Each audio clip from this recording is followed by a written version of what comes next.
Hey everyone, Noah St. John here from noahstjohn.com and affirmations.com, and welcome to the Ask Noah St. John Show. I'm here every Monday through Friday, 11 a.m. Eastern, 8 a.m. Pacific, right here on noahnation.com, where I will answer your questions on how to get rid of your head trash, how to get unstuck, find your voice, and automate your business so that you can have more time freedom, personal freedom, and financial freedom.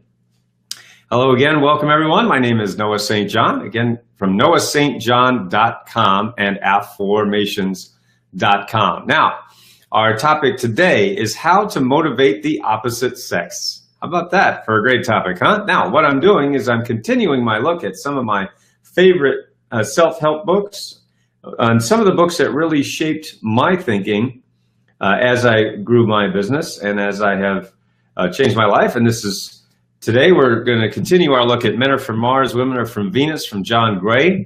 I was very fortunate to have John Gray endorse my very first book, Permission to Succeed, way back in 1999. And you'll see his endorsement there on the cover of that book. And also you'll see that he has his endorsement on The Secret Code of Success and the book of affirmations, also on our website at noahstjohn.com. So thank you very much to Dr. John Gray. It really is an honor. Now today, so we're going to be looking at, in Chapter 4 of Men Are From Mars, Women Are From Venus, it's called How to Motivate the Opposite Sex. So basically, John's point here is that men are motivated and empowered when they feel needed. Women are motivated and empowered when they feel cherished. Now, as I have said many times, all right, so remember, we're painting, or he, John, the author here, is painting very broad brush strokes, right? We're certainly not talking about all men, and we're not talking about all women, because that would be impossible. However, I think you'll find, if you've been in a relationship for any length of time with a member of the opposite sex, that a lot of the things that he says here really are very accurate. So that's, one reason this book was very popular. Also, they had really good marketing back then, back in the 90s when this book came out. The secrets of motivation are very applicable. Men are motivated and empowered when they feel needed. When a man does not feel needed in a relationship, he gradually becomes passive and less energized. On the other hand, when he feels trusted to do his best to fulfill her needs and is appreciated for his effort, he is empowered and has more to give. Like the Venusians, women are motivated and empowered when they feel cherished. When a woman does not feel cherished in a relationship, she gradually becomes compulsively responsible and exhausted from giving too much. On the other hand, when she feels cared for and respected, she is fulfilled and has more to give. This is a really good chapter. Okay, it's a very, very instructive chapter. There's a lot in there. And he says, love motivates Martians. Given the opportunity to prove his potential, a man expresses his best self. Only when he feels he cannot succeed does he regress back to his old selfish ways. It is true. When I was younger, I certainly was very selfish. I was all about me and getting my needs met. And I also had never met a woman who made me feel good about myself, who made me feel needed, made me feel important and appreciated.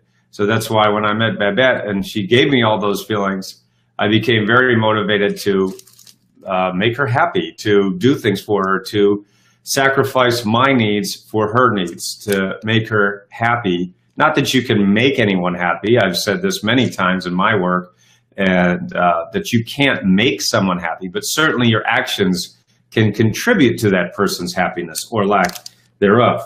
When a woman loves a man, a woman's tendency, John writes, to be compulsive relaxes as she remembers that she is worthy of love. She doesn't have to earn it. She can relax, give less, and receive more. Too much giving is tiring. So he talks about the 3 steps here of motivation, responsibility, and practice, right? So the first step is to do a lot of listening, like we've talked about. I've talked about that in some earlier Ask Noah St. John episodes where I talked about listening, how important that is for the man to listen to the woman. Very, very important. And then the woman can feel like she's safe to express her feelings, right, without being made wrong. And again, it's a really good chapter. I'm giving you some of the highlights here. A man's deepest fear is that he is not good enough or that he is incompetent. Just as women can be afraid of receiving, men are afraid of giving. To extend himself in giving to others means to risk failure, correction, and disapproval. These consequences are most painful because deep inside his unconscious, he holds an incorrect belief that he is not good enough. This belief was formed and reinforced in childhood every time he thought he was expected to do better. When his accomplishments went unnoticed or were unappreciated, deep in his unconscious, he began forming the incorrect belief that he was not good enough. And I've certainly talked about that many times in my books and my teachings, that I certainly formed that incorrect belief that I was not enough because of my experiences growing up. So certainly I can relate to that. A man is particularly vulnerable to this incorrect belief. It generates within him the fear of failing. So when a man is insecure, he may compensate by not caring about anybody except himself. His most automatic defense response is to say, I don't care. That was what I was going through in my 20s and 30s. So I definitely felt that because I had that automatic defense response because I had never been accepted or loved, or using my language now, and what I talk about in Secret Code of Success, in Power Habits Academy, and in Book of Affirmations, I never had a loving mirror. All right, I had a lot of negative mirrors, a lot of what I call funhouse mirrors. People, actual people, showing me, telling me every day that I'm not enough. All right, so I didn't make it up. All right, it's not like I made this stuff up. And anybody who's gone through this can understand what I'm saying. All right, you have actual people telling you and showing you you're not enough.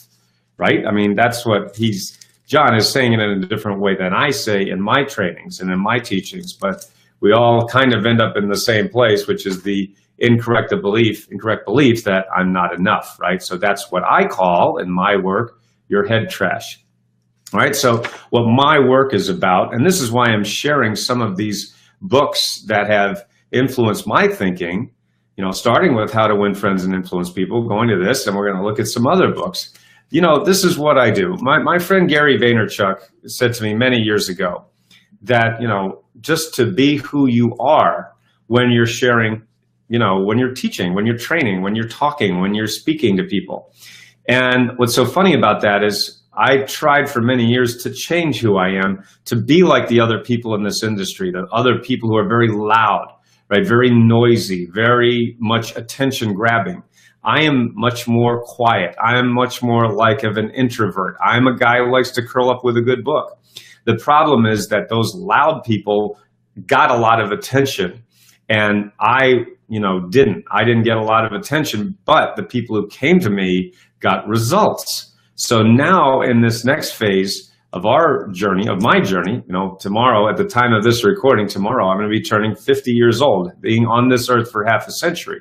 And as a man gets to this time of his life, he realizes, yes, I've made a lot of mistakes, but I've also done some things right. And now it's getting to the point where we're saying, okay, so now we're going to be more of myself. So who I am, I like to curl up with a good book. So that's why I'm sharing books with you. Gary Vaynerchuk, when he started Wine Library TV, he talked about wine. That was his business. My business is in the business of helping people get unstuck and get rid of their head trash.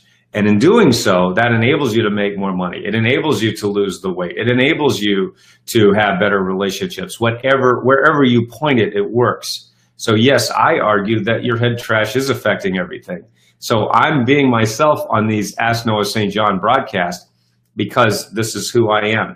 Yes, it took me a long time to get here because I tried to change who I am in order to be like those other loud people. So if you're a guy, if you're a man or a woman, not just a guy, if you're a person that enjoys this kind of teaching, that enjoys just step by step analyzing things, looking at things from different angles, and it doesn't have to be so loud and obnoxious, hey, then you're my kind of person and you'll enjoy these broadcasts. If not, then you probably won't enjoy these broadcasts, but I hope you do enjoy them.